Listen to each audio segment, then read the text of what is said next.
Make sure audio's off. And we are live. What up? If you guys can hear me, go ahead and comment a yes right now. Let me know if you can hear me. Well, what's Gucci, everybody?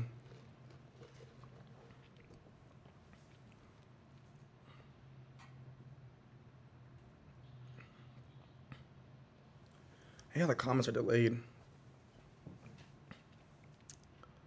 Let's see. I pulled these comments. Okay, there we go.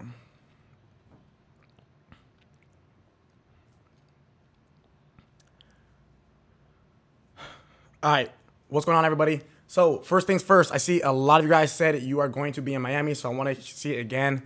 Who's going to be in Miami? And if you're not going to be in Miami, what's the reason why? I want to know.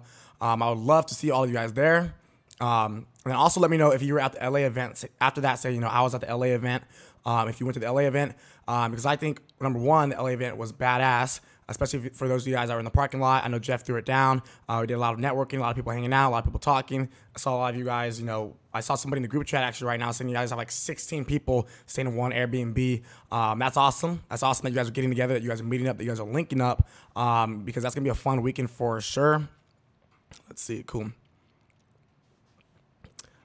So we're going to be having, so if you guys are not familiar, we're going to be having Millionaire Mentor, Jason Stone. He's going to be at the Miami event speaking, talking about affiliate marketing and talking about how he's made millions and millions of dollars, just, using Instagram alone, how he built his page, how he's running affiliate offers, email marketing, how to leverage influencers to make money, whether it's for a Shopify store, whether it's for your own digital products, whether it's for some sort of offer, whatever it is, he's going to be talking about exactly how he did that and how he blew up. I think his page has like 3 million plus followers now. And me and him actually collaborated quite a few times in the past.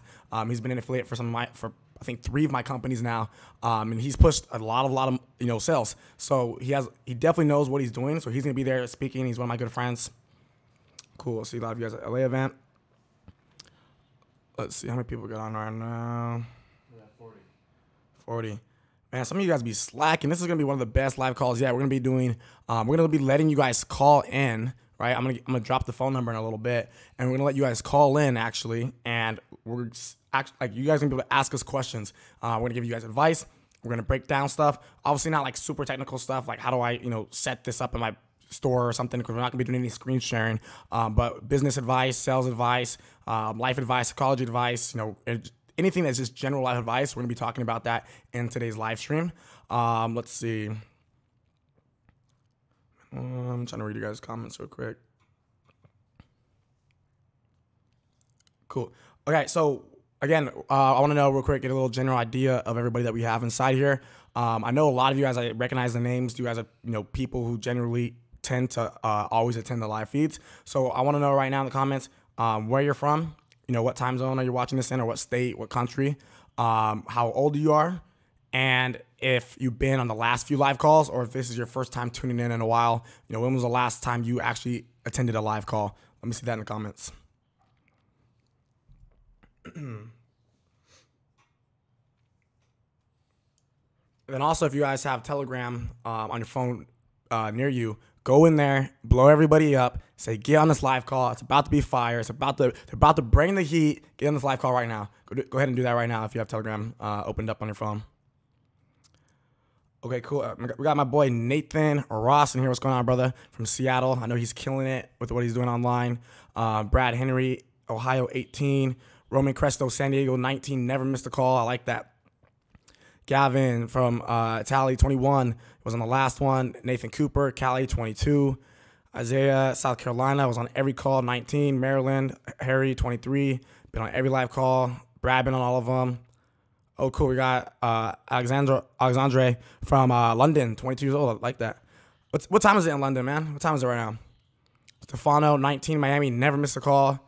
Brian, Seattle, 20 years old, almost attended all the calls.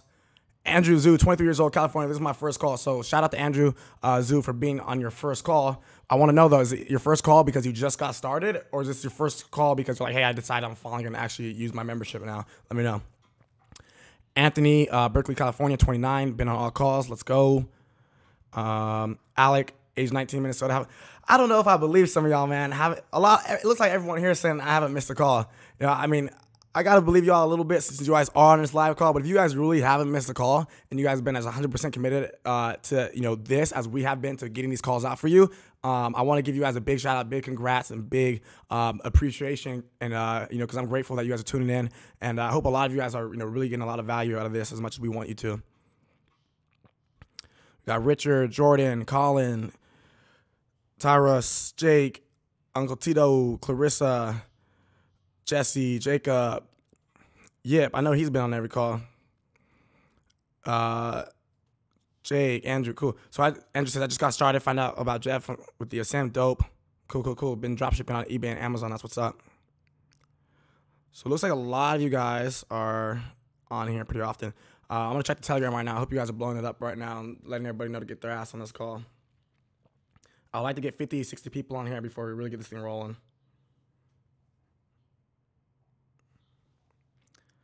Sergio in the comments says, where's the link?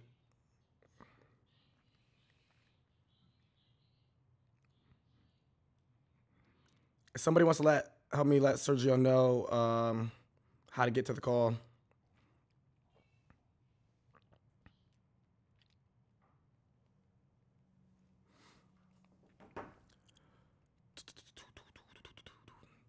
Let me see you guys blow up the Telegram real quick, man.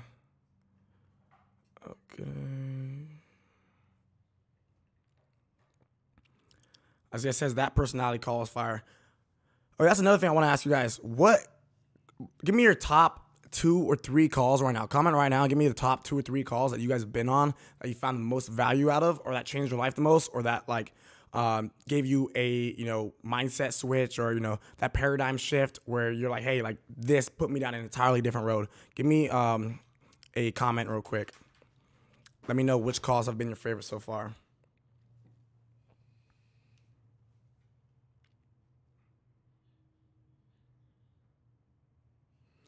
Anthony says it won't let me comment. That's because you need to be logged into a YouTube account or a Gmail account to comment. eBay call, Amazon, dropshipping, momentum and sales psychology, Amazon, personality. Colin says not a call, but the 75-day Blitz podcast. I like that. The mindset call, the last sales call, and the Amazon with Tommy. So the cool thing is a lot of you guys have different calls, actually, that you found value out of it. That's why we like to do multiple different things and bring tons of different content to you guys. Okay. Conrad's call about Facebook ads. Sales call with you and Jeff. Melissa's call.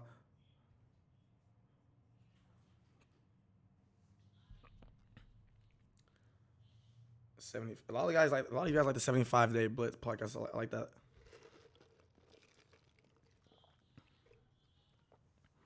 Jeff, you about ready? Yeah, 5 minutes. All right. You just started. Be there in a second. Well, I just wanted to have you in for the calls, depending on what the question is. It might be something you specialize in. 75-day Blitz. Cool. If you guys haven't watched the 75-day Blitz, too, it's on the Drop Out of Read podcast. It's also on my YouTube. Let me actually drop a link. Don't watch it right now, but save the link. Give me a second, guys.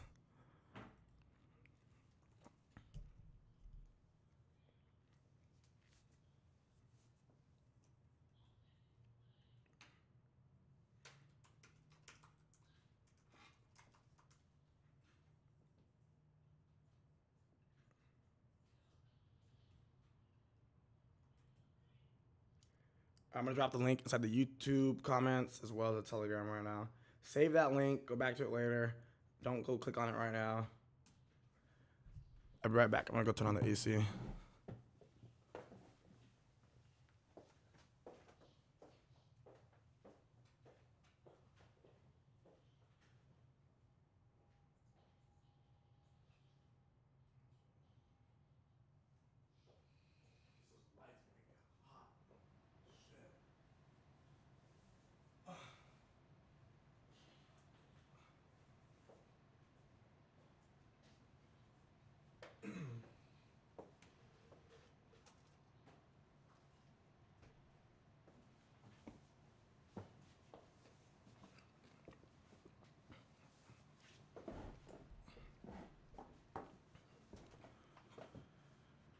Let's see.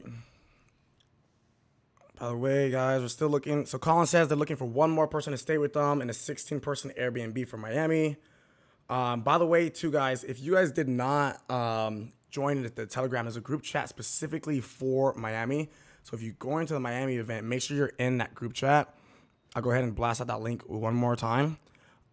This is the link so that you can talk to other people, meet up with other members, whatever it is that you want to do before that event. Let's see. Grab the link for you guys right now. I don't know if you can grab the link on the computer.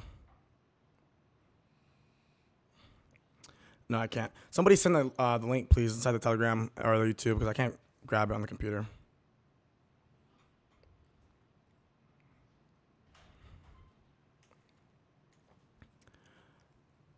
Steven, you said you texted me the phone number, right? I did.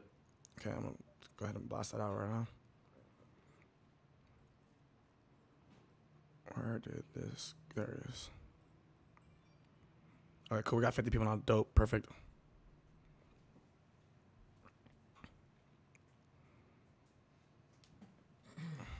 What's going on, everyone?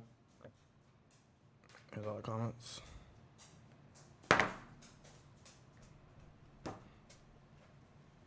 Grayson, can you go? Okay. All right, so we are going to bring in the first caller right now. So make sure you guys are ready. We're probably gonna get a ton of calls at the same time. The guy running, Steven, he's gonna be answering the calls on his computer. We'll be able to hear you guys ask us a question, and we're gonna probably answer your question, maybe a couple questions, and then we'll let you know when it's time to pretty much cut it short, and then we'll bring on the next caller, and we'll continue forward. Obviously, we're not gonna be able to get through 50 people's calls today. So if you are calling, please have a question that everybody would benefit from, everybody would get a lot of value from that you think. Don't ask something that's very, very, very specific to only yourself. You know, like, hey, this ad for this product didn't do this, or et cetera, et cetera, et cetera. Ask something that, you know, multiple people can get value from. If it's something like, you know, the psychology behind the ad, the sales behind the ad, that, yes, that makes sense. But don't be selfish with the questions.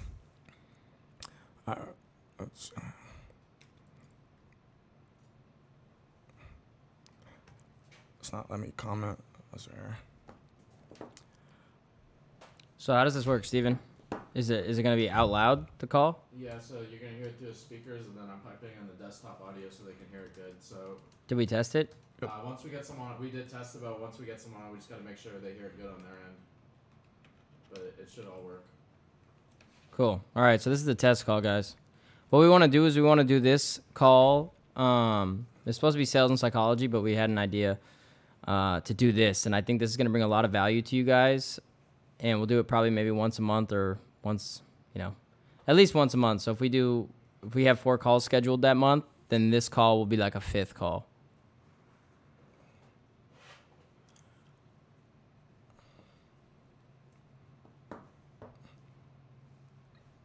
Try to answer it on the computer before it rings my phone. Okay, here we go.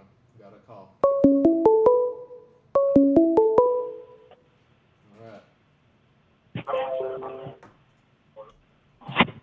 Hello? All right, who do we got on the line? We already got a caller, so for those of you guys keep calling, please stop calling. We got a caller already. You got him on the line. Oh, it's a little delayed. Is it a bit delayed? Yeah, for sure, because if he's calling, what we need to do, Steven, is we need headsets. So, Josh, you need to What's up? We're going to have to do this. Plug in the headphones? Yeah, you're going to have to call from your phone, but the phone audio needs to be duplicated. Or you need to call directly from that computer, Steven, with a pair of headphones. Does that make sense? We could use my Astros. Well, no, I'm it's going through the... I know, but we need to talk through the computer for the call to be real time because there's a 5 to 10 second delay because it's a live stream. Is there a mic on this computer? No, but you could grab my headset. Oh, okay. Give us a second, guys. We're going to make sure we don't have a delay. So, caller, please hold. Yeah, it's a little confusing because I'm looking at the screen and Yeah, all good. Give us a second. We're going to plug in the audio so we can hear you real live time, and everyone else can finally tune in as well. So just give us a quick second while we set this up.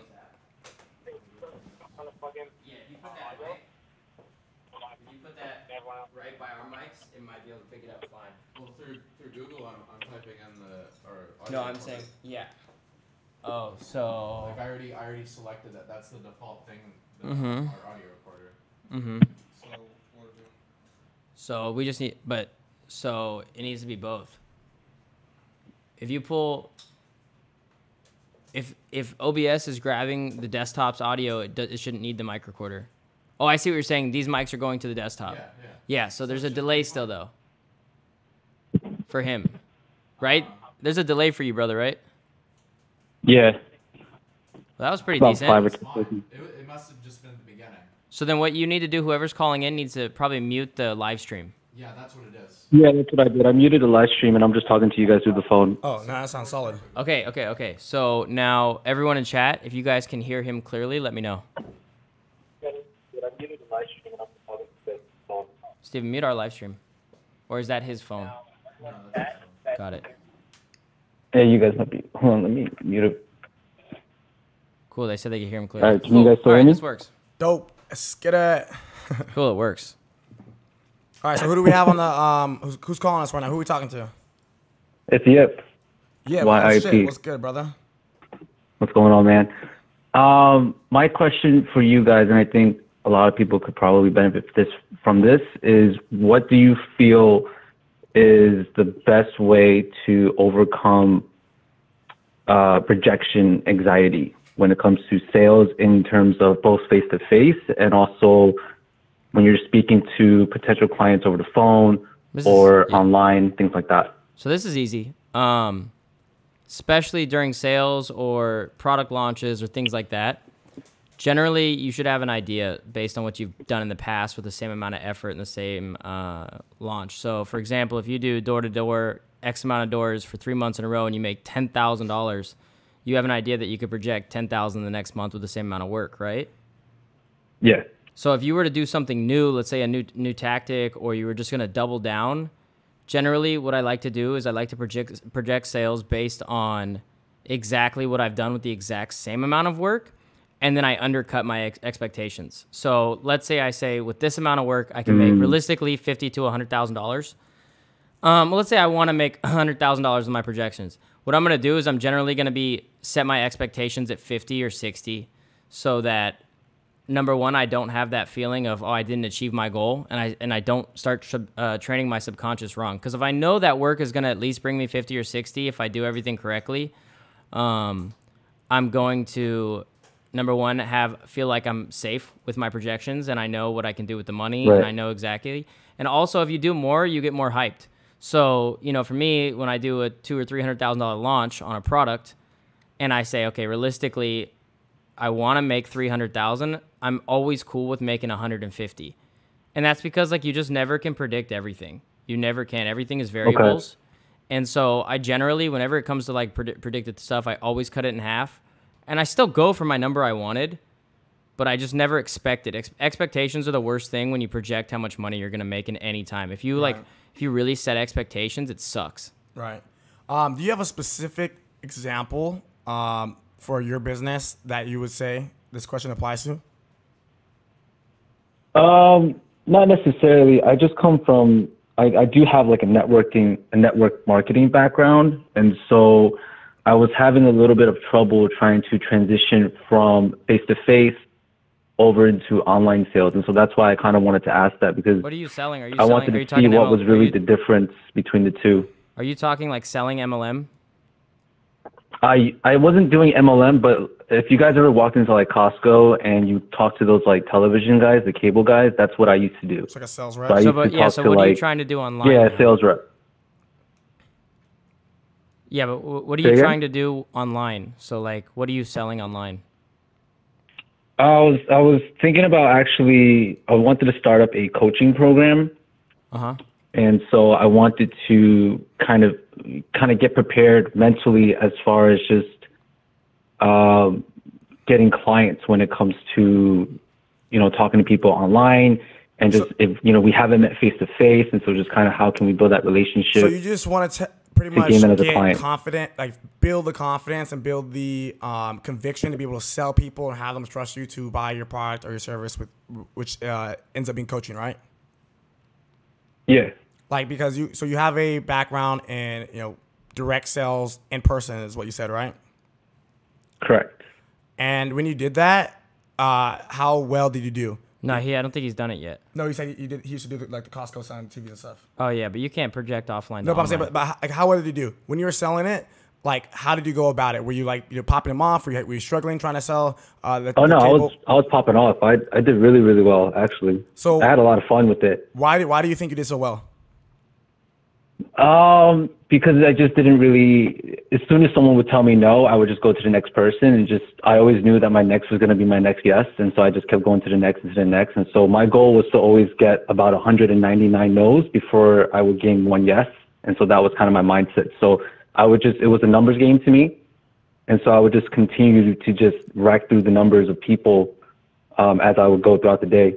Right. And you're selling cable or you're selling TVs? I was selling cable. So when you were selling cable, did you know everything about the product you were selling? Mostly, I just knew that I had a product that could help people. I knew that I could put people into a better situation. And so whenever someone told me no, my thought process was that it's not my loss, and it's also not personal as well too. I never took anything personal. Even if they made it feel personal, I never took anything personal. I just made sure that I would just go to the next person, and I just made sure that I could give my next person the best attitude and the best of my ability that I could give them. Right. So right off the bat, what I do like is your persistence, that you're willing to get so many no's, and you knew that it was a numbers game and that you would get a yes.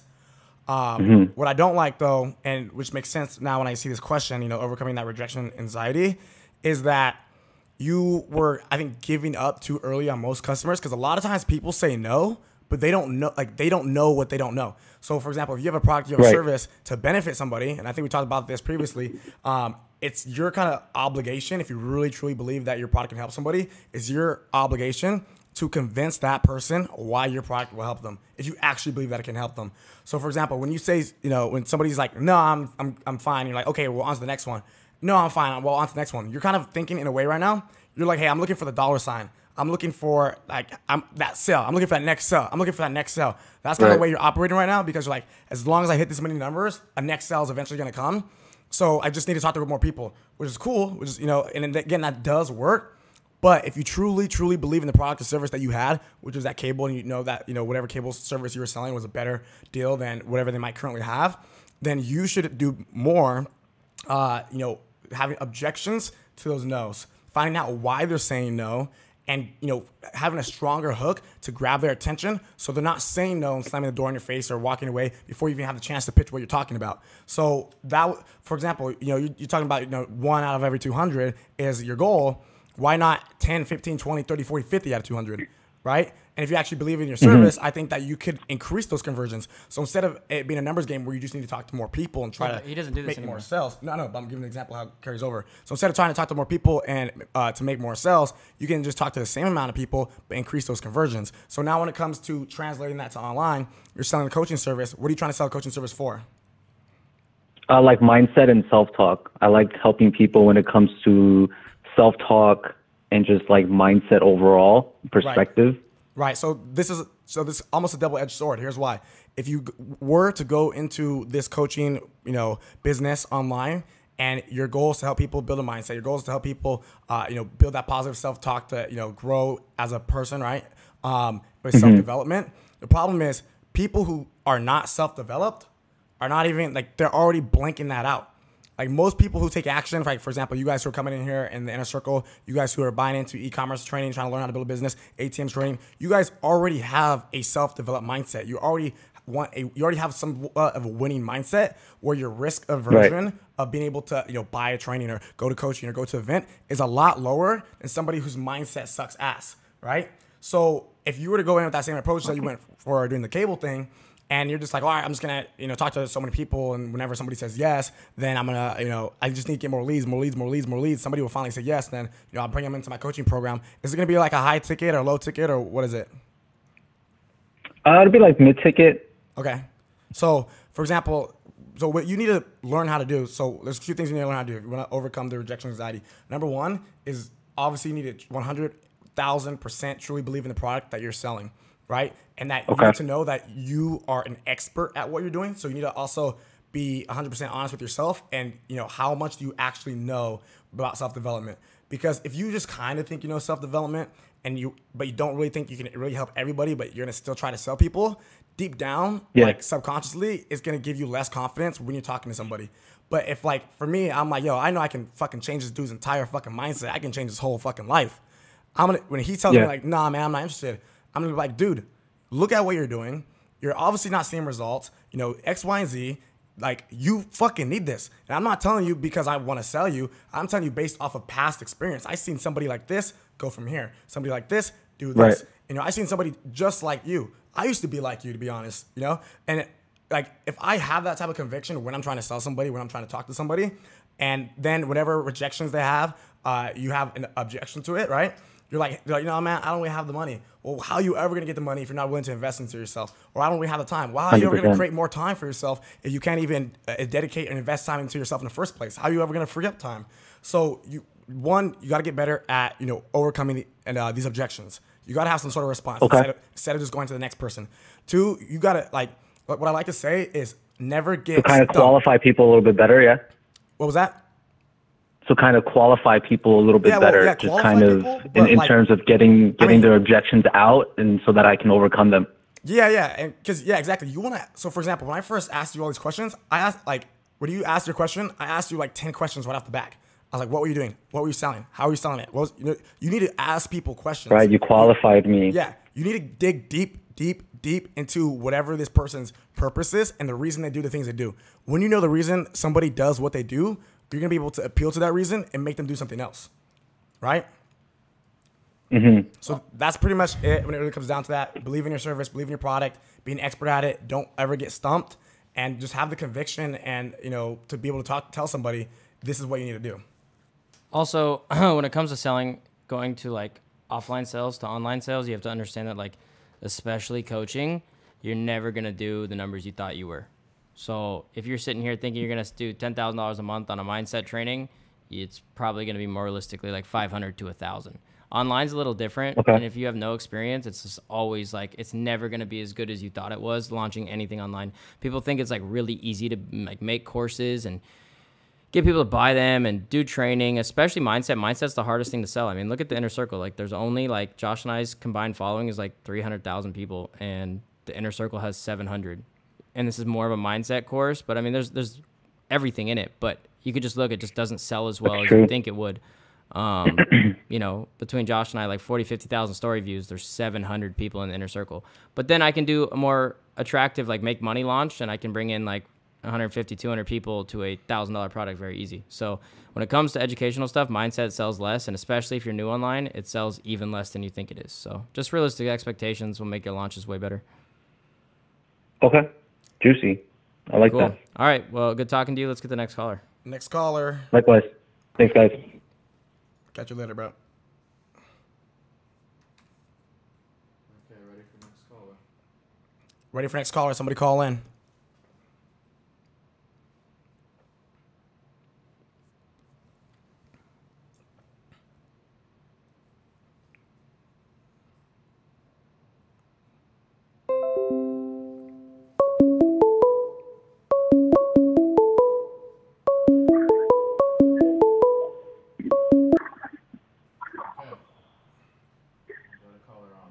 What's going on, man? Hey, what's up? Who we got on here right now? Oh, it's JJ. JJ, what's good, brother? Yo, I think it's kind of delayed. It's like video's like 10 seconds off. If you mute your live call chat and just listen to the phone call, it shouldn't be delayed. Yeah, for sure. All right, so yeah, basically what my question is like, it's kind of specific, so I'm gonna try and make it as general as possible. So like, I'm 17, I got a marketing agency right now, and like I'm working like a big deal with like a, what was that? Like social media marketing? Yeah. So I'm working on like a semi-big deal with like a restaurant chain, and it's like they have 10, I think it's 9 or 10, like the owners have a total of 9 or 10 different restaurants in one city, and I'm trying to work to get marketing with all of them. But in like more of a generic kind of sense, like if I have such a big deal like that, should I go in like cutthroat hard sell, or should I go in like the soft sell, trying to provide a lot of value and helping? So when it comes to having an agency and a service-based product, Yeah. and you're hard selling people without making them qualify themselves. So for example, like if someone was to see a business owner was to, you targeted your ad and you were to target business owners and they came to you looking for your service, it's a different type of sell than you reaching out to them. So you're saying, hey, this place has 7 different, 10 different locations. 10 different locations in the city, and you need to close them. You always have to like undercharge. Because Undercharge? yeah, dude, because like if you can generate 20 to 30 leads a day or whatever way you're showing these guys that people are coming into the restaurant from you for one restaurant for almost cheap, for what, like you don't make any money, you just do everything at cost for them, or you could even lose any money. That's how you close them. Because like, if you get results for like one of their locations, they're going to give you all of them. That's how business is done. Yeah. Yeah, that's the number one problem that you're doing right now is you're trying to close 10 locations at once, and you don't even know if you can perform the results that you say you can for one location. So yeah, I was talking. Sorry, go ahead. You're putting too much on your plate. And if you were to close that deal and you can't keep up with running 10 different social medias, 10 different pages, 10 different businesses, 10 different locations, then you're going to lose the entire thing, which is a lot bigger loss than if you were to just work with one, then take 2, then take 3, and then maybe one of them doesn't work out, et cetera, et cetera. You don't want to lose the entire the whole entire deal and blow your entire credibility, day one. You want to go with one, help blow it up, do guerrilla marketing. A good example would be our buddy Bear Digidio. If you see him on our social media, blowing up his restaurant, getting influencers there. Take a look at that, that really rough, aggressive guerrilla marketing that draws people's attention. Okay, for sure. So then start with one and then branch off. So like in that case, then what would be your perspective on possibly doing like a free or paid trial in that case, just to prove myself with one restaurant and then slowly start branching out? Of course. And then as you become a more respected agency and you start getting referrals, then you could be like, hey, my services are $10,000 a month and they work. Here's all my here's all my proof. It's not some random businesses these people don't know. If you show them businesses they know, you say, here's what I've done for them. I charge them $10,000. I'm willing to charge you $7,000 to earn your business, and here's what I realistically can do. That's different than saying, hey, I'm 17. Your age thing is going to throw people off, even though social media is a young generation thing. They just don't think you're going to be able to handle it, and they think you're just trying to earn free money in the sense of just doing poor work because they just don't think you can perform. So if that makes sense. If you don't make any money and you perform, you earn their business. And then in the future, once you have enough businesses that you undercharge and overperform for, you can then charge whatever the hell you want because these people that are coming to you know your service is valued. Right. Another thing, too, another strategy you can do is pretty much kind of like what we told Yip, is even give them whatever you estimate. For example, if you think you can help bring them an extra 50 customers a day, be like, hey, I can help you bring an extra 20 customers a day. Right? But you actually know, you're like for sure 100%, you can do 50. Then when you tell them 20, they're going to get fired up because 20 more customers a day is still more money for them, right? Especially if you're giving them a free trial. And you always do it at cost. So. Right. And then when you start pulling at 50, then you're like, oh shit, right? And then if you were to discontinue your service and they were to see that drop back down to where they currently were before, they're going to realize you want them to become dependent on you. You want them to get used to the results that you can create and become dependent on you, because they're never gonna fire you or stop paying you if you make them dependent on your bringing them more revenue, right? Yeah.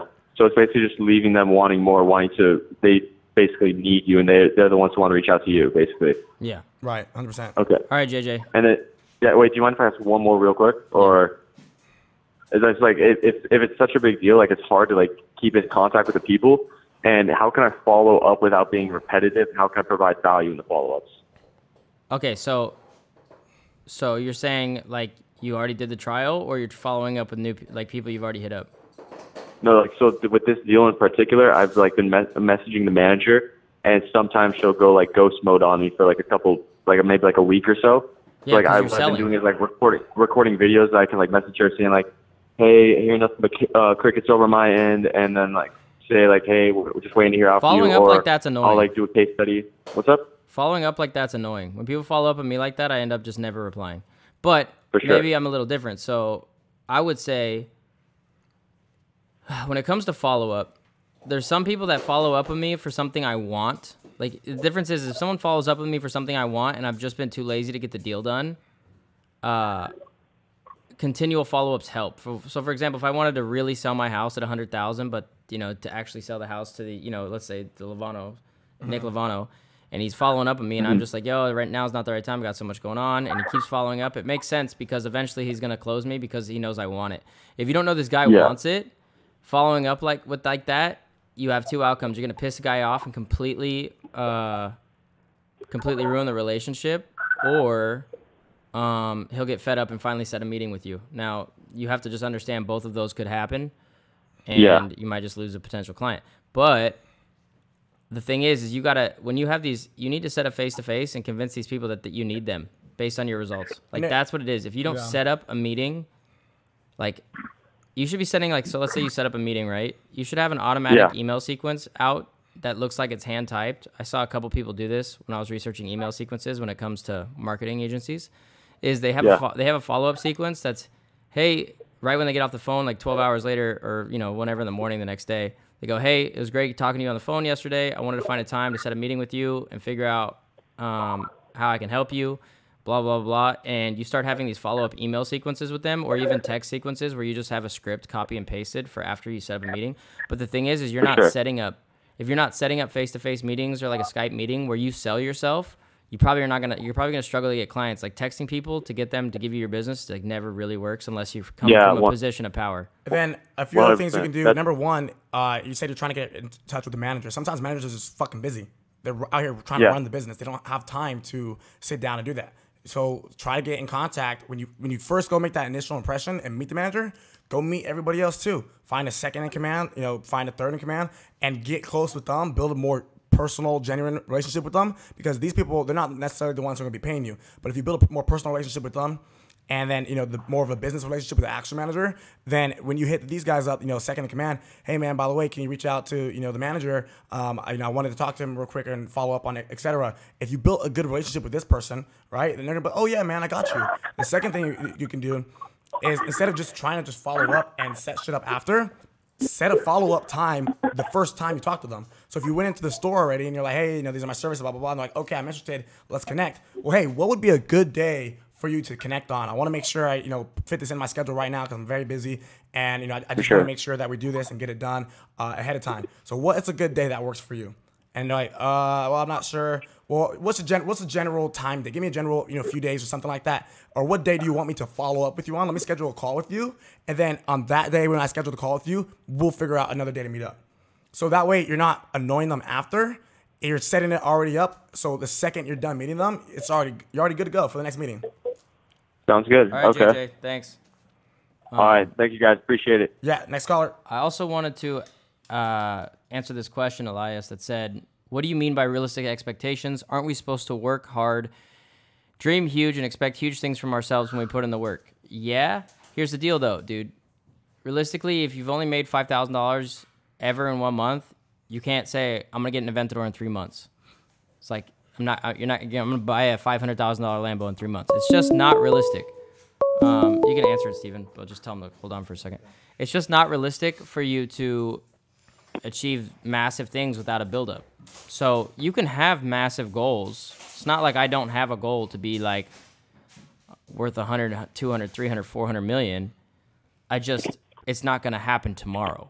And when you have that expectation, you can set realistic money goals and you can plan accordingly. Obviously, you want to plan your launches and your businesses so that they can make you enough money to eventually get to that point. But you can't have expectations where you're sitting there like, yep, I'm going to get a Lambo this year, when you've never made enough to you've never even made 100,000. It's just, income jumps like that are rare, and they only happen to very, very few people who like really develop something that's like not a service-based thing, All right, so who do we have on? Hello? Is the other caller on? Yeah. Yeah, we got someone on. All right, just hang up. Next caller. Oops. Took too long. Yeah.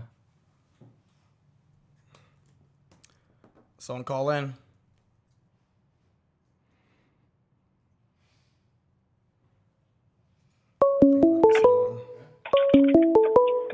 Hello? Yo. Hello?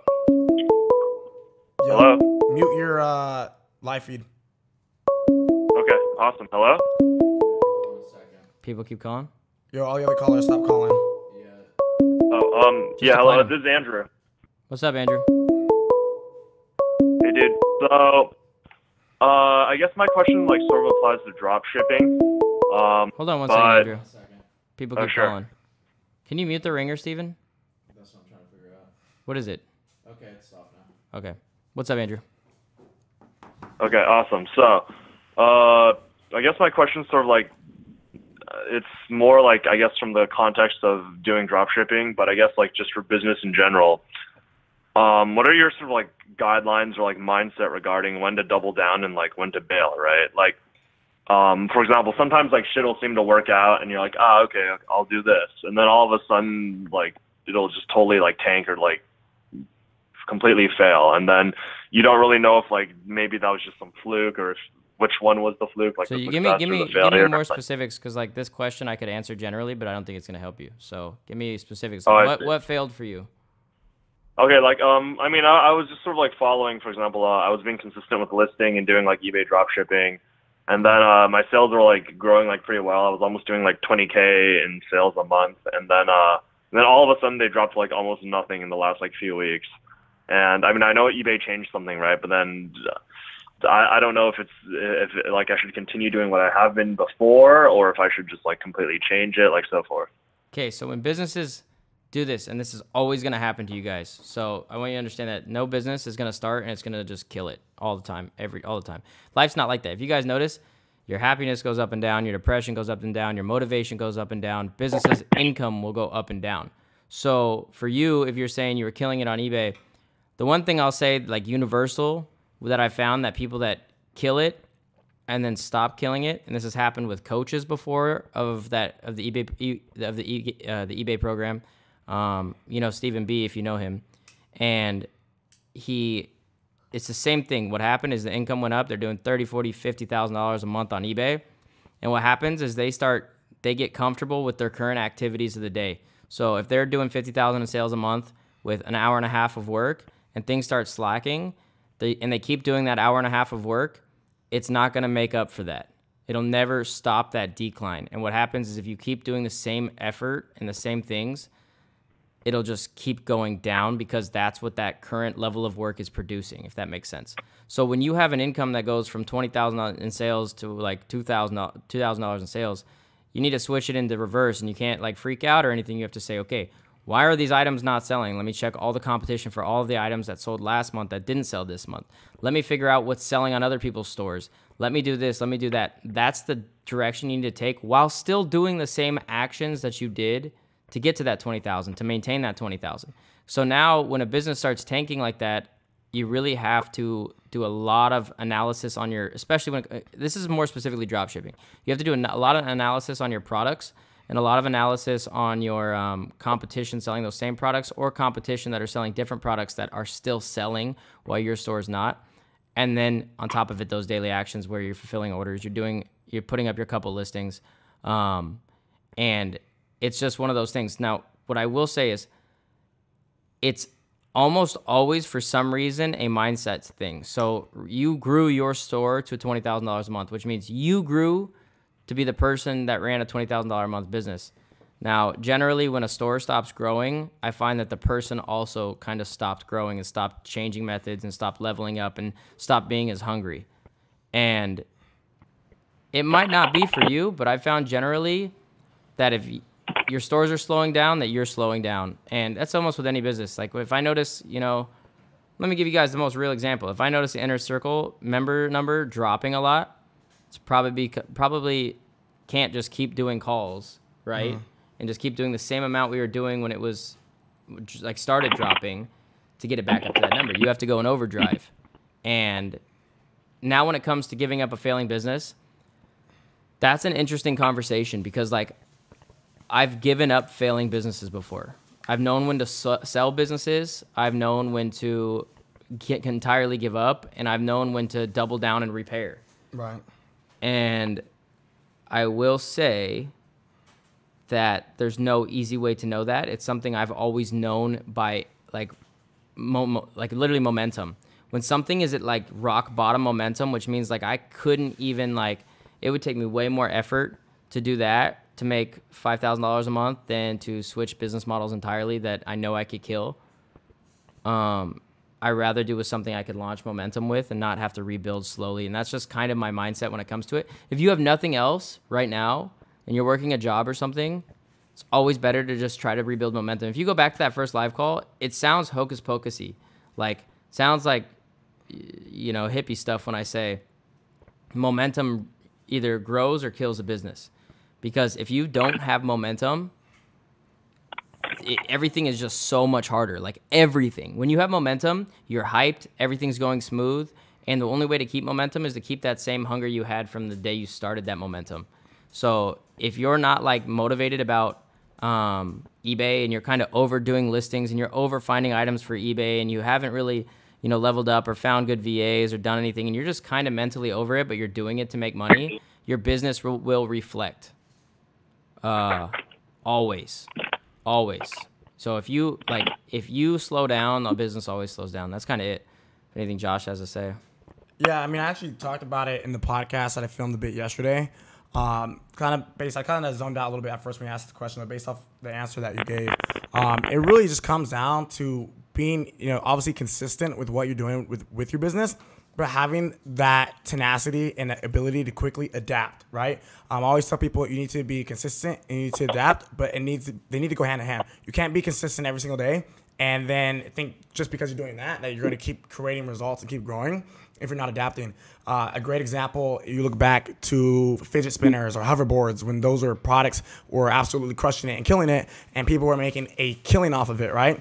And those people kept running the same ads, kept running the same influencers, kept doing the same shit. The market died. And yeah, all of a sudden the market starts dying and they're still running these ads thinking, oh, they're still going to sell. They're dropping the prices. Still going to sell. And in reality, it really wasn't selling.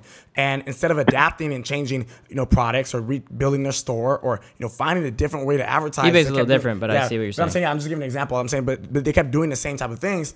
And then they're not selling anymore. So they were consistent. Yes. Did they adapt? No. It's like you're trying to cut down let's say you have a freaking, like a knife, right? A plastic knife, and you're cutting down a little plant, right? Obviously you can do that. That's going to work. But then you have an oak tree. If you take that little knife, you try to cut down the oak tree, it's not going to go down. Doesn't matter how consistent you are. It doesn't matter how much you're doing to try to get that tree down. It's not going to go down. You're going to need like an electric chainsaw to do that. So what you have to do, you have to adapt the tool that you're using. You have to adapt, based off how the market is. You have to adapt based off whatever type of results you're getting.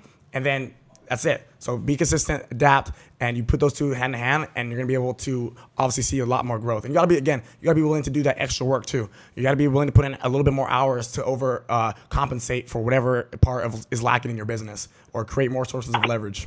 Yeah, and also, right now eBay is going through some changes, Andrew. So if you're doing the exact same thing you were doing when to grow eBay 8 months ago, and eBay changes, it might take you figuring out, different ways to find profitable items to adapt to the changes eBay does, if that makes sense. There'll always be a way to be, there will always, as of right now, in the next few years, Amazon and eBay dropshipping will be the king of backbone businesses. And what I mean is random people coming out of the blue making $2,000 to $10,000 a month and then moving into other things as entrepreneurs. Amazon and eBay are king right now.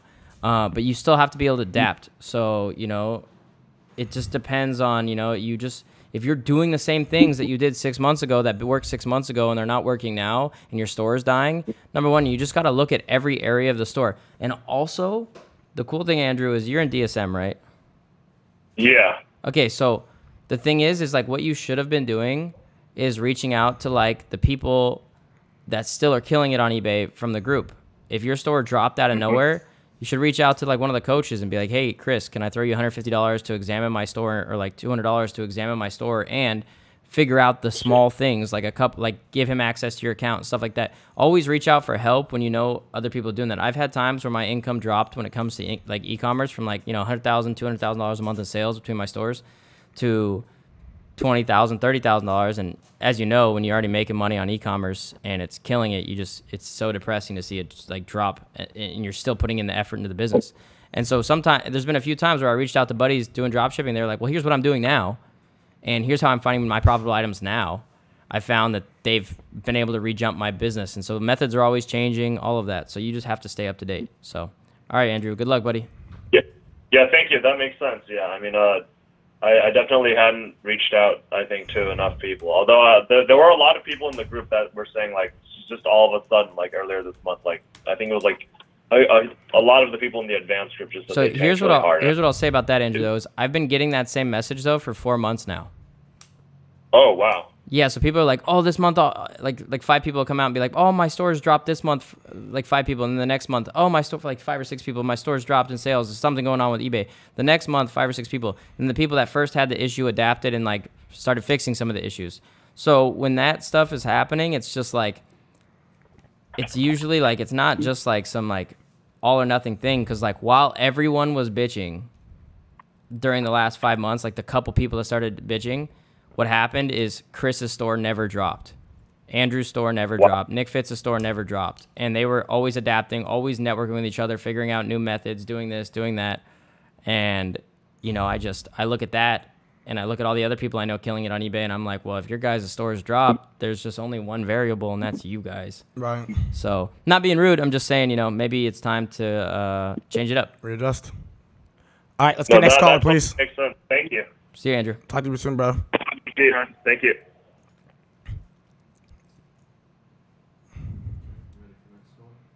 Steven, you got to turn off the ringer on that. I did. Oh, okay, cool.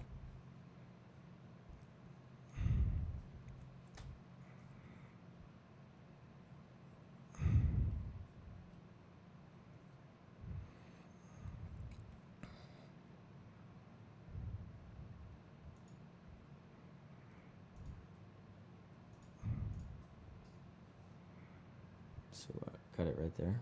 We're about here right now. Someone's calling. You don't see it? Has it popped up yet? Someone's calling. On Josh's end. Yeah, don't answer from there.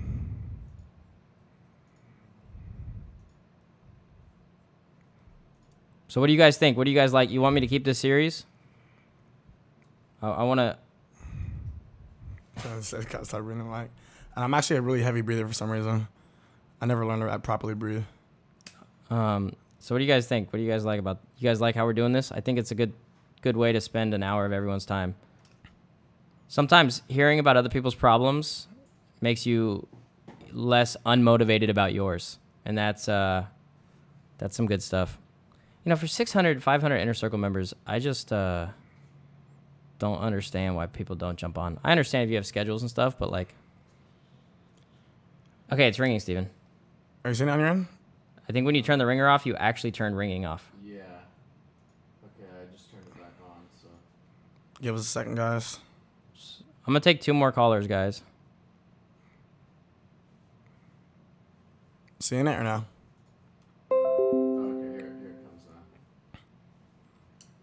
now. Boom. All right, everyone stop calling. All right, we got a caller. Everyone stop calling.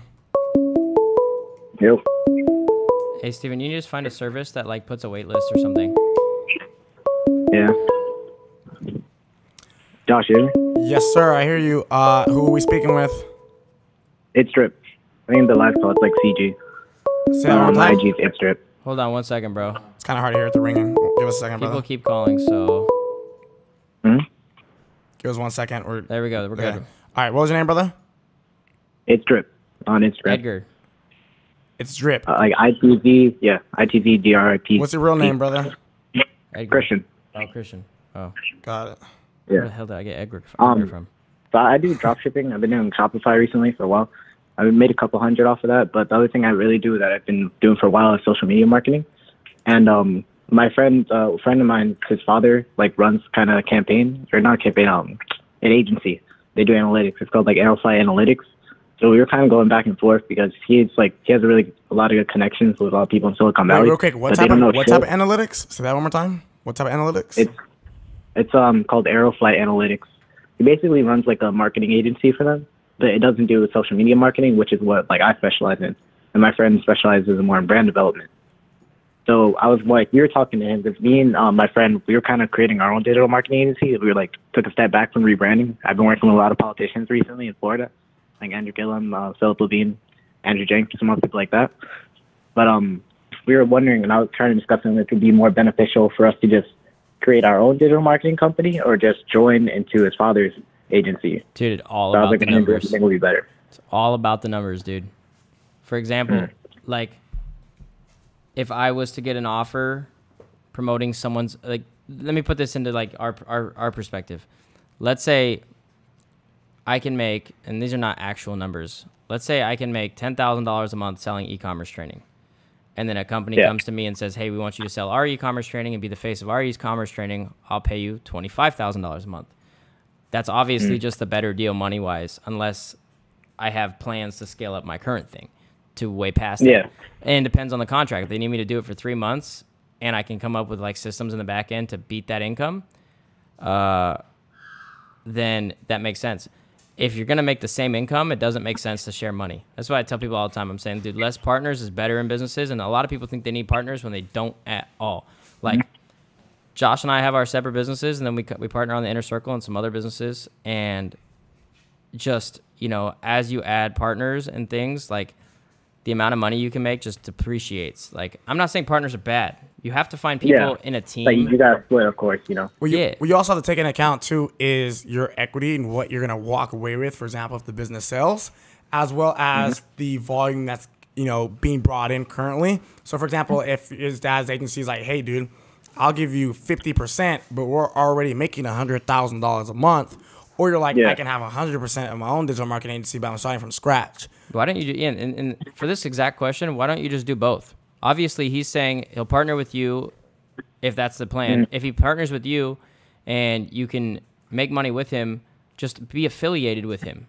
And you run your own digital stuff on your side. Like referral based or So something like like that. kind of like create my own like personal like brand, or like not personal brand, but like brand as digital marketing agency, and then partner up with him on certain things like an independent contractor. Yeah, so like if he needs someone to run ads and he's doing brand development and you're like, yo, I do social media. So when the guy's brand development plan is done, I'll help you plan the social media and then you cut me a check.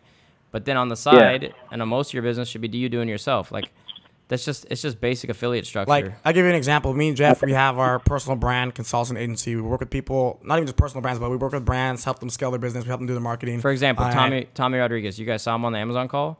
The reason he did that for free is because we are helping him with social media. So he paid us like $80,000, and in return, you know, we help him exactly do that. So, but check this out. We are consulting him. We're not actually doing all the services. So when we're like, hey, we can help grow your Instagram, or hey, let's run some ads on your account, me and Jeff are not setting up the ads. Me and Jeff are not giving him shout outs. But we have people that we can refer to their agency, even though it's, you know, somewhat under our agency, that we can refer them to, and we're going to get a kickback, right? Or we're going to get some sort of referral commission, or we're going to get a discount on our own services because we're referring them. So you can, like, you know, have certain services that you can outsource to other people and, you know, get some sort of commission, get some sort of kickback and upcharge whatever the hell you want on your own price. And that way you can still have your own separate businesses, and you don't have to worry about competing with somebody in your exact same space and with your exact same business. Yeah. But obviously, you know what you're doing, dude, in the sense of if you're working with politicians and stuff, you're being able to land clients and whatnot. So it seems like you can find clients, and it might be a little hard right now, but if you come up with a system and you start solving the problems that are holding you back, that are the exact problems of why you would even consider partnering with someone else if you're being successful on your own right now, if you could just solve those on your own, you don't need anyone. And I tell people that all the time. I do know, like, averagely I could make, like, probably, like, $2,000, $3,000, like, a month on my own, just doing social media marketing. But I know his dad's company, he's been doing, like, a lot for a couple, like, $500K per client type stuff. To do a trial run. With a lot of tech companies. So I think I'm going to, like, we'll create our own and then work with him as, like, an independent contractor. Yeah, dude, but do a trial run, bro. You don't have to, like, sign with him for a year. Just be like, yo, let's see how it works for the next 12 months so that, you know, in the next 2 months, so you can see what I could do for your clients. And on top of it, I want to see what I get paid. Yeah. And if you don't like it, go back to what you're doing. And then what it also sounds like, too, is that also if he has a business, it sounds like obviously you said his marketing strategies are a little bit different than your current, you know, social media marketing strategies. Yeah, but if he's closing clients at these big of deals, and if he's closing clients on this big of deals, not large of a scale, he's obviously offering some sort of service or knows some sort of skill that is allowing him to do that. So work with them, you know, if, like, again, do a trial run, but pick up all those things. Yeah. Pick up all those little skills so you can, when you go and do your own thing, that you know exactly how to, you know, recreate that process. So now you're not trying to make $2,000-$3,000 a month. You're trying to close 6-figure deals too. Yeah, so like so I can, like, reverse engineer his, like, stuff. Yeah, dude, I've done that a million times. So let's say I get in with someone I get in with a friend or like I meet a new friend and I know he's in like a similar industry or he does something, or I watch the way he manages his employees or something. And so I always try to like network in and become friends with all of these people that have skills or run businesses in a way that I wish I could or I want to learn. And I always pick up and steal everything everyone does that they do better than me. So if you have a chance to be around someone that's closing $500,000 deals, it might not be a bad idea for you to spend the next 6 months learning everything he knows. So you'll never do what he does exactly perfect. It's all when it comes to mentors, I call it the 15% rule. If you have a mentor that makes $1 million a year, you can realistically expect, and he's your direct mentor, you can realistically expect to make 150. If you're with $1 million, like, so that's why you always need hundreds, and like you, eventually by the time you die, you should have hundreds and hundreds of mentors that have been stepping stones to creating who you are. For example, I have... Yeah, that's what I've just kind of been doing, just gathering mentors. Like whenever I see people something that's good at, I was like asking if they can mentor me on it. Yeah. All right, buddy. Well, we got to take another caller. So it was nice talking to you. Yeah, thank you. I appreciate it. Yep. See you guys. This is the last caller right here, right? We could do one or two more. Okay. This one went quick. Next caller.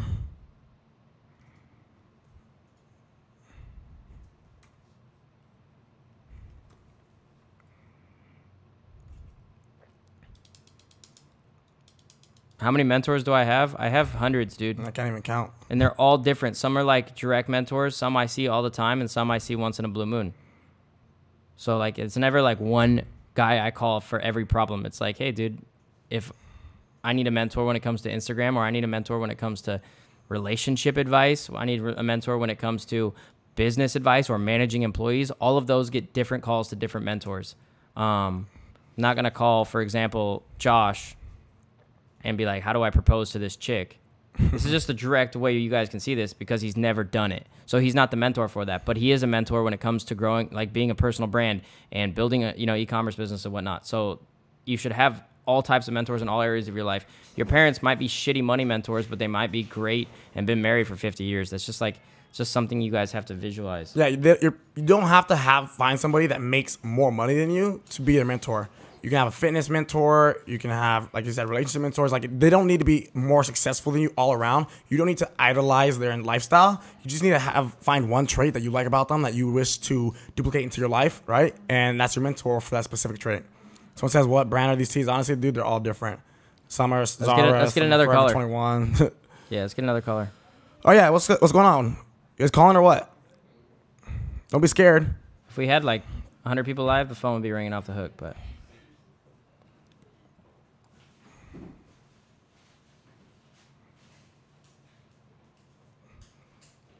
Let's go. Let's get a caller in here. Steven, I want to get a computer set up facing us. With the comments. And I want the TV right under the camera lens. Okay.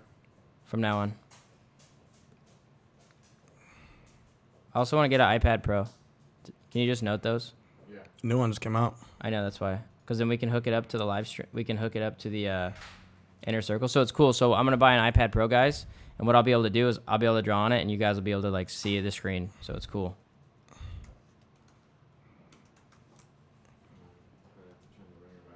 Oh, you turn the ringer off? Someone from Marietta. This is a call right now, but you don't probably have it. I don't know if this is a voice call or one of those spam calls, because I always get 951 spam calls. Answer it and tell them to call back, because Steven doesn't have the ringer. Hello? Nope. God damn that's it. Google Voice. That was Google Voice. Was it? Yeah. So just call back, 951. Oops. Timmy, can you get me some water?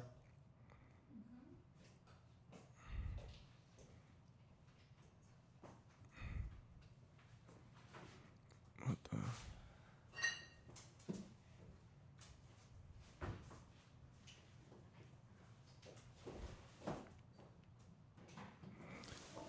I'll call if no one does. Just call. Don't say if no one does. Call. Don't be scared. Come on, Clarissa. There it is.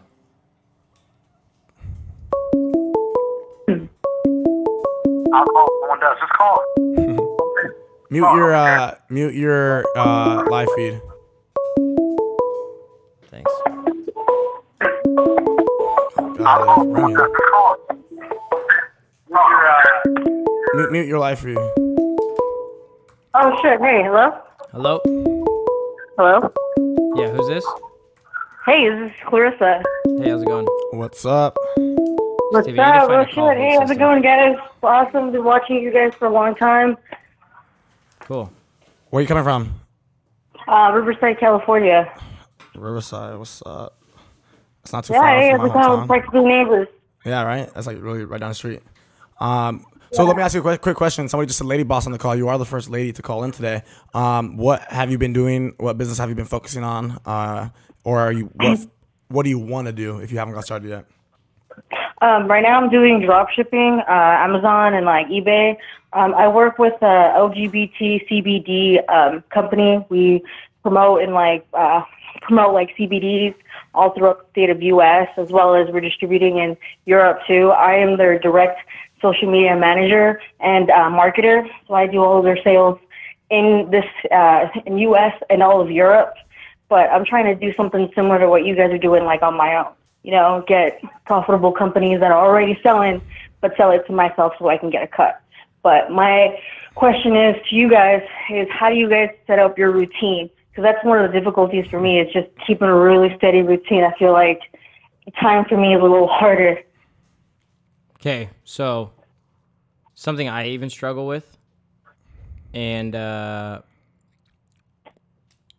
when it comes to, just like I talked about other people, like other mentors for different things, I have people in my lives that have the most strict routines.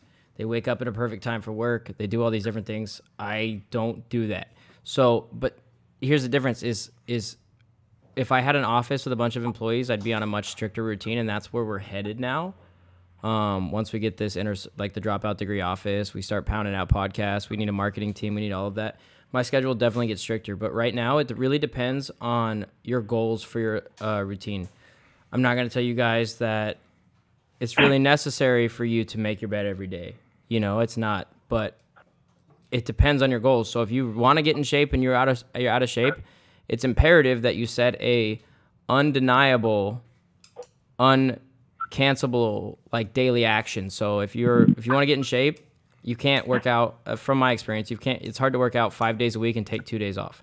It's just got to be a habit you do every single day, where it's oh, I need to be in the gym at some time today, every single day. And then once you get in that habit, creating a routine comes easy. So the goals in your life just need to be habit-based in that sense. So for example, if you're doing social media marketing and you want to start growing your clientele, you need to have a goal. You're going to reach out to 15 potential customers a day, or things like that. It just has to be a routine style, based on goals. Right now, my businesses don't require as much work as someone in a 9-to-5 job. So I can wake up when I want, and I can go to bed when I want, and I can do what I want usually throughout the day, as long as I get my 5 or 6 hours of game planning and all the tedious stuff done. So for me, I'm kind of on the same type of wavelength as Jeff right now. Not as organized as I used to be, but I have been very organized, and I've had routine. The one thing I found with routine is it is very difficult if you're not doing it for a while to really stay consistent with it, be on point. It's the first 10 days. Yeah, really. And so for me, I wouldn't say necessarily have a routine. And again, everybody's different, but for me, I wouldn't necessarily have a routine. But I would say, like you said, you doing your own business, marketing, etc. So it sounds like you're probably not clocking in, clocking out, or on a very strict time schedule. So am I right? Is that the case, or are you on a very strict time schedule? No, it's not really a strict time schedule. It's kind of whenever I got to go to shows or events for bending, or normally majority of the time I just do it all online. I sell all my stuff, all my CBD products online, or through direct link websites. So what I used to do, and again, it sounds like you do a lot of stuff. Obviously, you're kind of a solopreneur, but you are working with a little bit of teamwork. It sounds like before I had a massive team and massive leverage, and I had people doing all my ads and people doing all my social media and people fulfilling all my orders. Before I had all that, I had to do it myself. All I really did was I would put together a to-do list, and I would put together, so on this to-do list, let's say I got this piece of paper right here, and I want to get a lot of shit done today, and I want to get a lot of shit done this week, and I want to get a lot of shit done this month. What I would do was I would sit down in the beginning of the week and be all right, what is everything I need to get done this week? And then I'd make a to-do list, 1, 2, 3, 4, 5, all the way up to 30, right? Of everything that needs to be done, non-negotiable, it needs to be done by the end of this week. But I acted like this to-do list instead of being a weekly to-do list. I acted like it was a daily to-do list. So if I wrote down, here's the reason why. If I wrote down 30 things on my daily to-do list, but these are just things I need to get done, by the end of the week. So for example, let's say I write down 5 things, right, for my daily to-do list. I write down 5 things for 6 days. That's 30 things throughout the week. If I did 5 things, I'm gonna be more complacent with being like, oh, it's fine if I take a little bit of a break. It's fine if I don't do this right now. I only got to do 5 things today. Or I'll miss out on 1 thing today. I'm only missing 1 thing. I'll do it tomorrow, right? It's very easy to get caught up with that. And then by the end of the week, you do that a few times. Now all of a sudden, you've only done 20 out of the 30 things you want to get done. But when I wrote down all 30 things and for one day, and I acted like that was my daily to-do list, I would be like, yo, I need to get more of these done. I'm only on number 5 and I have 30. I got to get at least a few more done. So then by the end of the day, I have 11 done or 12 done. And then what I would do is that remaining, 22 left or whatever that is, 20 left or 18 left, I would write that down on my next day to-do list. And I would bang out as much as I can with those. And I would just try to finish as much of my daily to-do list as I can. And the next thing you know, by the end of by day 3, day 4, I did my entire to-do list that I was supposed to get done in 7 days within 3 or 4 days. And then now I have a ton more time to focus on whatever the hell I want to focus on for the rest of the week. So that was my strategy, and it worked really well. I got a lot of shit done. But again, when I was doing this, that also, I didn't have as much free time. I wasn't chilling as much. I wasn't hanging out as much. I was being very, very productive. So it depends on what you want to do. Though, Yeah. So happiness is less, but I had a very, very massive amount of growth in a short amount of time. So it depends on what you're willing to trade. What's that trade-off cost for you? And then the final thing when it comes to routine is I advise everyone, depending on how free your schedule is 1 to 3 hours a day. At the very beginning or at the very end of your day, I would do nothing. I would literally schedule in nothing. And what I mean by that is I would sit in a chair or lay in bed or, get coffee and drive to the beach or something. And I would just chill and think about everything. I'd think about the businesses I'm in. I'd think about how I can make more money and what's holding me back and who's holding me back and if not having enough people is holding me back. And I would just weigh all of these things. And you might not have some crazy epiphanies every single day, but you'll start wondering questions about your businesses in your life. And why am I not making the money I'm making? Well, I haven't found the right business. And taking time out of your day to just do nothing and let your brain wander and think about what you're doing now and how you can become better and whatnot is going to completely change your life. I mean, I have all of my best business ideas when I'm doing fucking nothing. Yeah. Nothing. Same. I'm not grinding on a to-do list. I'm not sitting there I'm coming up with the next business. It's when I'm just sitting there thinking. It just comes. Whether I'm in the shower or, I'm just chilling on my bed before I go to bed, or I wake up early and I'm just hanging out on the couch, just looking at my phone and just thinking about my businesses. I would try to stay off your phone and computer as much as possible during that 1 or 2 hour time frame. And I would just chill and think and, go for a walk and just put headphones in and just don't listen to music loud. And I would just think let your brain wander as much as possible in that 1 or 2 hours. And think about all the people making money. Think about all the people that aren't making money. Weigh their differences. Weigh the pros and cons of their lifestyles. All of that will make you more money than any crazy to-do list ever. And people don't ever talk about that, and it's crazy to me because when I'm feeling down, I just let's say I didn't make that much money or something. I just sit back and I don't get upset, and I'm just well, what held me back this month, and what did I do better the other months, and who's killing it right now and all of that. This is why you guys see Jeff and I do these random spontaneous trips sometimes, or we go to Big Bear, or we go get an Airbnb in LA. We isolate ourselves. We just literally escape from everything and that we're normally used to, because your body gets in this type of cycle, and you're going through routine, doing the same thing. You're in the same place. You're kicking the same people. Your body gets in this. Your mind does the same thing. Yeah. So, but you put yourself in an entirely different situation, in an entirely different environment. Everything just starts I don't know what it is, honestly, but everything changes. How you were saying, all your best ideas, every single one of my best ideas, I can text my assistant and former business partners right now, and I'll be like, yo, where do my best ideas come from? And every single one of them will text me back right now and say the shower or Big Bear. They'll say literally one of the two. And that's because in those spots, it's where literally everything there's no distractions, and you just. So a couple people said, do you bring a notebook for this moments of silence? If your attention span and your memory isn't as solid when you talk to yourself as compared to when you write things down. For me, if I write something down, I don't remember what I wrote down because I had to focus on writing it down. That's how my brain works. I've never been a note taker. So you'll never see me like taking notes or doing any of that, and that's because I have a great memory when I hear it and I visualize people as they're speaking, or I'm talking to myself. And I'm the opposite. And if he needs to take notes, then that's a time for him to take a notepad and brainstorm all the things he needs to get done. The only time I use a notepad or an app to record things is if I'm trying to come up with a to-do list and I can't remember everything. That's important. So, Roman, when you said this, do you guys meditate? I consider this my meditation. I don't go into some like Zen state and I don't close my eyes for 30 minutes because I'll fall asleep.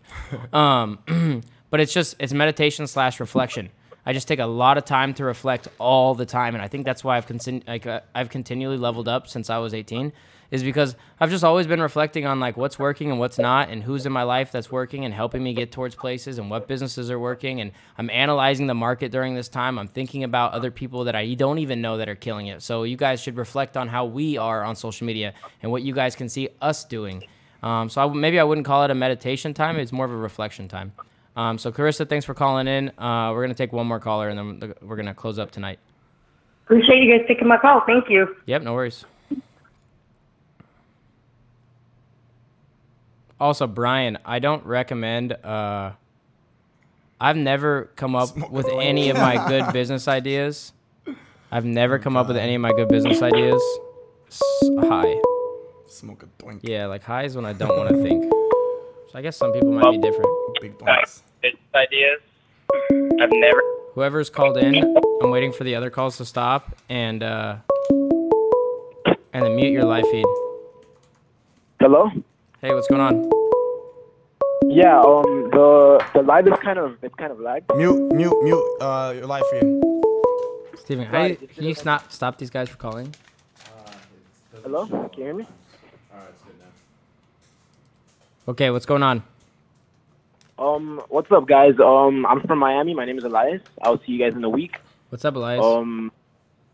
So I'm looking of getting into the soccer business. I've been learning every day about like how to manage professional contracts, you know, how to market the players, how to get them to professional team and colleges, you know. So that's something that I've been working into lately, which I also do Amazon dropshipping as well. But obviously they're two completely different types of businesses, because I feel like for e-commerce, you really don't need to really know how to hard sell, you know. No, of course. It's kind of all online. So my question is, like in order to build the skills for hard selling, which is important for the business that I want to get into, how would I do that? So, but you're not in a business where I could just say, hey, get any sales job, you know? You're not selling Honda Civics, so I can't say go get a car sales job. When it comes to being someone like, so what exactly do you, are you trying to be a manager, or are you trying to be like an independent guy that's like scouting people and selling them to teams, or like, what is the deal? I'm actually working towards being an agent. So like, I'll handle professional player contracts, you know. I'll help players from, players that contract me for their services. I'll help them sign contracts with professional teams, you know, mostly for players that are yet to make their professional debuts, you know. So he's helping. He's like connect the dots pretty much. Yeah. So you have a couple options, dude. If I was you, I'd spend a few months shadowing someone that's doing what you're doing, and I'd try to work for them for free. Because I don't really know that industry, and I don't think anyone really does that isn't in that industry, you know? Right. So my first piece of advice would be shadow someone for free for like 3 or 4 months and keep doing what you're doing. If you don't want to do that, you have to realize that as an agent or someone in that style of business, you don't really need to hard sell. You're a person that connects the dots, and what you need to do is you need to be the best at selling yourself. Right. Like, that's the difference between someone, like, you're not selling the players. You need the players to sign with you, and then you need to sell the players to the people.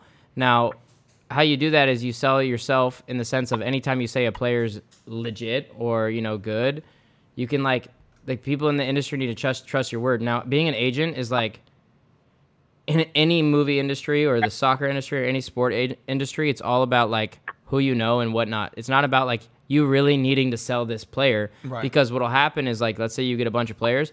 Well, a coach or the recruiter of a team will reach out to you, be like, "What you got for me, Elias? Because I know you always are good with players." Like, Right. that's the style that'll build. That's what builds a huge business, is like people knowing you. And whenever you meet people in that industry, you sell yourself like a god. And then another thing you can do too as well, because I used to do track before I went to UCI. I ended up going to UCI just because of academics, but I had a ton of college offers for track and field, long jump, triple jump, high jump. I was one of the top in the state. And I used to have an agent that we brought on who used to help me get my name out to colleges to get, scholarship offers, etc.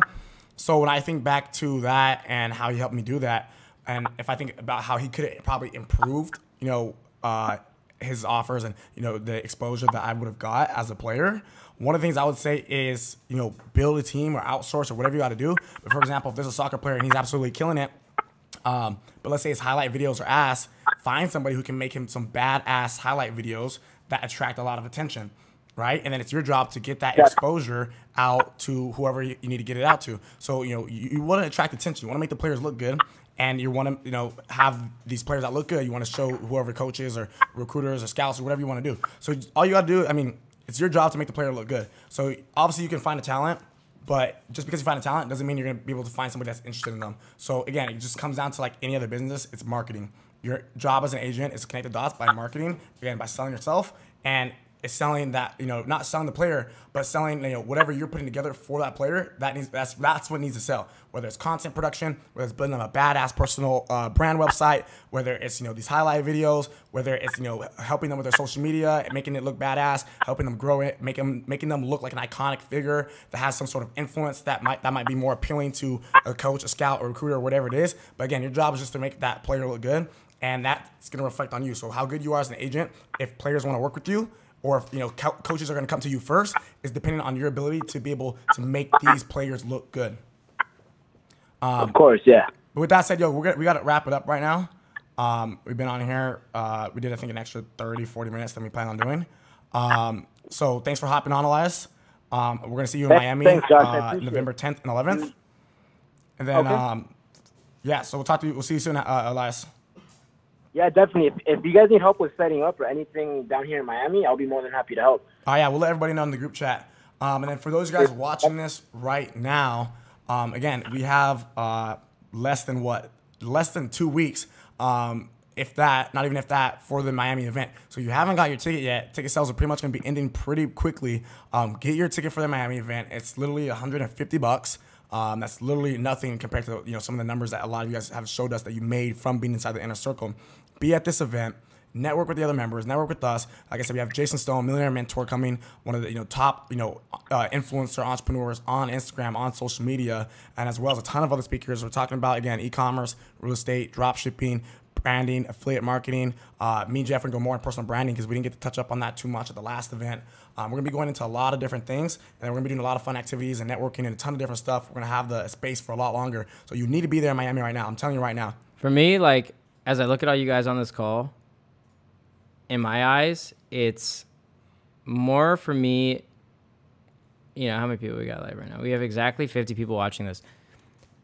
Like, the inner circle is like 500 people right now. And our plans for the inner circle is to put together such a vault of content and such a vault of life-changing information for people. And we can't do it without you. Like, we need you guys at these events. We need you guys like leveling up. We need you guys creating results. And for me, events changed my life. So like, it's in my eyes, it's your obligation to like force yourself to come to these events and force yourself to get out of that comfort zone and force yourself to level up. Because when you do things that like you're not comfortable with and you push yourself into situations that don't feel completely acceptable, you level up. And I need you guys to level up. So, if you guys really want this inner circle to pop and you guys really want to do this, like, it's more of the content for the Miami event. We need like, minimum 100 people there. We're almost there at 100 people, but we need like 100 people there. So you guys are literally fired up. You guys are, in the content. We can show the world that like we're bringing world-class content and changing the lives of normal people that you guys, I heard someone today say, Josh told me someone did $110,000 on Amazon since the Amazon call. In a single month in sales. What the hell? Like, that's insane. He did 6 figures in 30 days in sales from someone that probably has never done those type of numbers in his entire life. I think he's done it. I think he said he's done it for a few months, but now he just recently picked it up to that level. And so, you know, I need more success stories like that. And you guys can't level up if you do the same things you guys have been doing. So get yourself to Miami, right? Change your life. And let's get it together. Like, that's my plan. I don't want the inner circle to be 500 members. I want it to be 5,000 members that are all beasts. Mm-hmm. And we don't plan to grow the inner circle that big anytime soon, so don't worry, guys. But you know, for me, it's just I want to see you guys level up. I don't want to see this information go to waste. So I want to see you guys there. I want to see you guys killing it, and let's get it. So I'm out of here. So yeah, with that said, guys, the link is in the YouTube video. The link is on the webinar page. It's pretty much join.thedropoutdegree.com/Miami. Get your ticket. Once you get your ticket, send a screenshot inside of the Telegram chat. Send it to the Instagram. We'll shout you out. We'll tag you on the Dropout Degree Instagram. That way everybody else inside the inner circle can follow you on Instagram. And with that said, guys, we're going to wrap it up. I hope you guys got a lot of value. Let us know how you guys like this call. Go into the Telegram group chat or comment on the last Instagram photo on the Dropout Degree Instagram. Let us know your thoughts on this call. Do you want to see more? Is it one of the more valuable calls? You know, how do you rank it? Whatever it is, comment on the last Instagram post and let us know in the Telegram as well. And then again, once you have your ticket, or even if you already got your ticket a week ago, 2 weeks ago, if you already sent a screenshot inside the Telegram chat right now, send another screenshot of your confirmation. That way other members can see who's coming and, you know, get fired up and be there. It'd be awesome if we can get, you know, 25% of everybody in the inner circle to show up to this event. So the person that says you want Jaden Gross on, that's easy. I'll just text him. Josh and I just text him right now. So cool, let's get it. If you want Jaden Gross on to do SMMA, let's do it. We'll get it done. So. Cool. All right, talk to you guys soon. Peace out, guys.